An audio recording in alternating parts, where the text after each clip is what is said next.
Hey everybody, hope all is well. Here I am in the beautiful woods. It's still summer. I'm so excited. Today I'm going to talk about a book called Digital Body Language, and it's by the author Erica Dorn, and it was written this year in 2021. So the title Digital Body Language is about the internet, the digital world. That includes emails, texts, social media, websites, and things like that. And that is a majority of how people are communicating these days, not so much on the phone anymore and not so much by letters, but in this digital world, which can be kind of cold and also open to interpretation about how you're expressing yourself. So it's very easy to misinterpret the tone or the mood of what someone's writing to you because you don't have the framework of a body language. So if someone is crossing their arms or they're frowning or they're turning away, that's telling you something in your social interaction, and you can adjust yourself socially to that. But in a written piece that has very little I don't know what the word is, palpability, I guess. It's very difficult to tell sometimes what the other person means, and sometimes people get offended by that. So the author starts out by making a pretty perceptive observation that when you receive something like that with no other indications, social indications, it almost becomes like an ink blot test, like a Rorschach test, and that whatever's in your mind or whatever your attitude or wherever you are, like mentally, that could color how you interpret the message. And I guess the most famous or well-known example of this would be, say you had a job and you had a boss, and the boss emails you and says, "We need to talk," period, and sends it to you. Now, if you're feeling secure about your job, you just think, oh, it's about a project or something. But if you're not feeling that secure about your job, your mind may just start turning and saying, oh my gosh, am I going to get fired? Why do we need to talk? What is she going to say to me? And that's particularly difficult if, say, you receive that email at the end of the workday, and you all night long you have to think about what might mean, and who knows if you'll have a sleepless night or not. The interesting and useful thing about this book is that the author tells us both what not to do and what to do. And that's you think they're the same, but they're not. And it's really important here. The use of language, how complete your sentences are, conveying the idea. It doesn't have to necessarily be a mile long or anything, but just make sure that you're kind of being really clearly, as if you should try to reread it and see, would I understand this? And then a very interesting part of our culture now is what they're called emoticons. I'm sure everyone's heard emoticons or emojis. They're the little smiley faces or little frowning faces, circles of yellow, that you can add to your messages. And the world of emoticons has absolutely exploded. There's hundreds of them. Most phones or computers have at least 50 or 100, with all sorts of pictures and animals and things like that. So it is really helpful at the end of a sentence or something to add a smiley face or something like that. Now, the problem with smiley faces is that they tend to look informal. It has been rare to see smiley faces in a business email or letter or something like that, or text.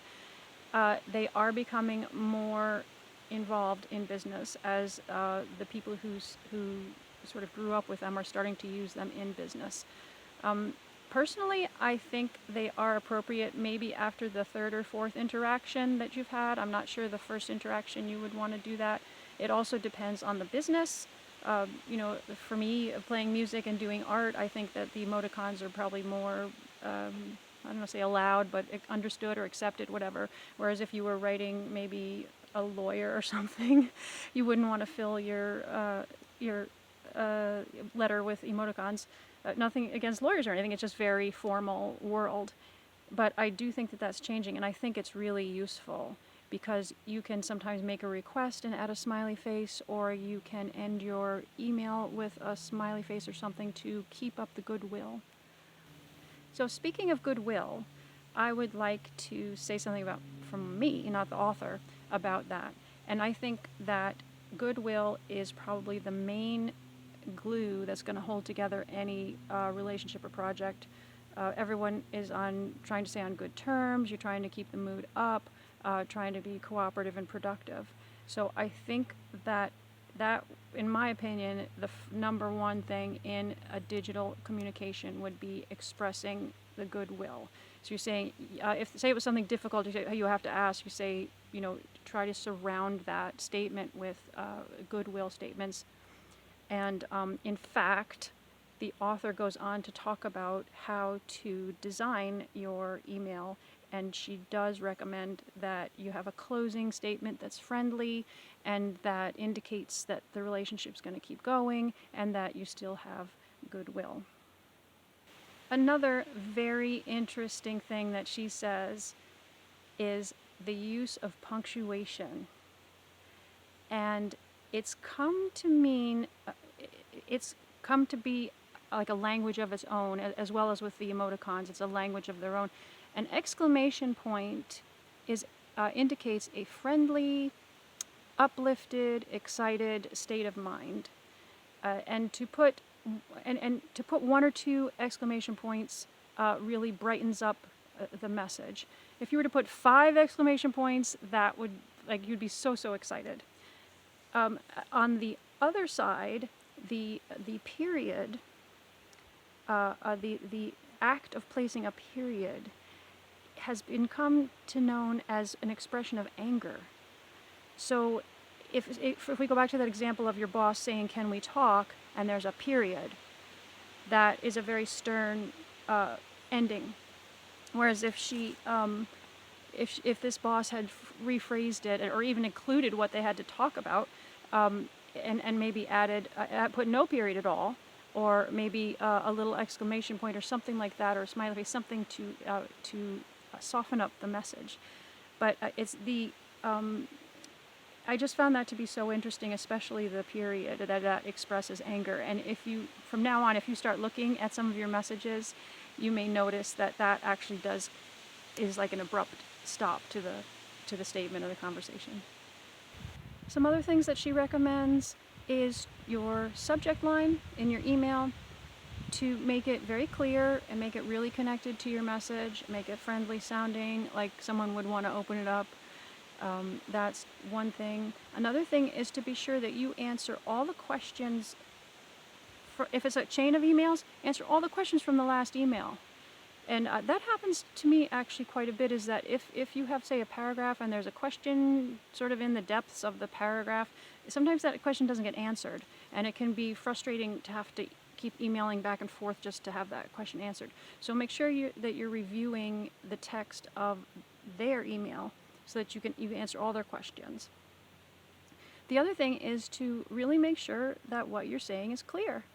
Read it over. And there's been many times when what I write and I think is clear, and I get an answer that really isn't related to what I thought I had said, and it's simply because I had phrased it in a way that was open to interpretation.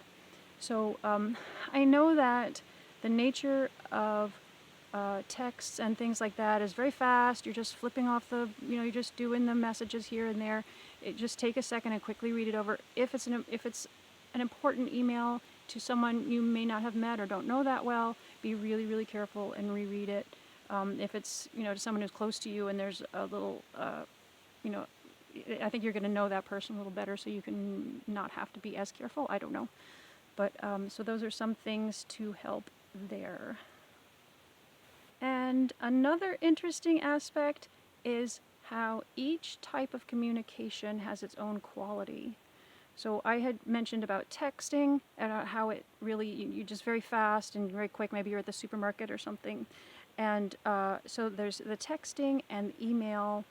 Most people will email with maybe something longer, and maybe you can do more details in an email. It also seems to be a little more formal, obviously, than a text. Texts just sort of like very casual little things. So, and then of course, if you do want to use the telephone, so all those types of communication styles, you might want to choose how your message, whatever you're trying to say, maybe it doesn't fit so well as a text, or maybe you don't want to do a phone call because you want the person to think about it before they answer, or those sort of things. So you have a wide array of ways to communicate with people, and they each have their own nature and qualities. And then the final thing that she talks about is something I think is pretty interesting. Digital natives as opposed to non-natives. And she says anyone born before 1985, I think it is a non-native. If you're born after 1985, you are a digital native. And you're going to have more of a feel of it. You're going to, more of your friends use it. I mean, to me, there is a huge social divide these days because of the digital world. There's some people that won't even get on the computer, and usually maybe some people who have retired before computers were really used in the workplace have no need or no interest really to get involved in like all the computer programs and everything. Maybe they'll have a phone and maybe they'll know texting, but there's no reason for them to learn like Microsoft Word or anything. So digital native and digital non-native, I wonder if the non-natives will ever catch on and be fluent. But anyway, that's something to think about too, the age of the person that you're communicating with, and what kind of experience they might have in communicating like that. So, and I say that in the sense that you can then not necessarily offer an excuse, but you can say, okay, this person, they never use email, and here they are, they're saying, this crazy thing. I'm going to just assume that they're not used to, using email or whatever. So that's the book. It's really easy to read. It also includes a supplemental downloadable information and ebook that you can use as a checklist and things like that. The author again is Erica Dewan. Again, it's so easy to read and really good suggestions. So if you do any kind of business online, or if you communicate with your family or anything online, I would recommend that you would take a look at it and learn a few tricks. So goodbye everybody, and have a great day, and I look forward to bringing you another book soon. And if you have any comments or any questions, please either comment below if this is on YouTube, or you feel free to email me or contact me through my social media, or on my website is all my contact information. I would love to hear what you have to say, and I hope you have a great day.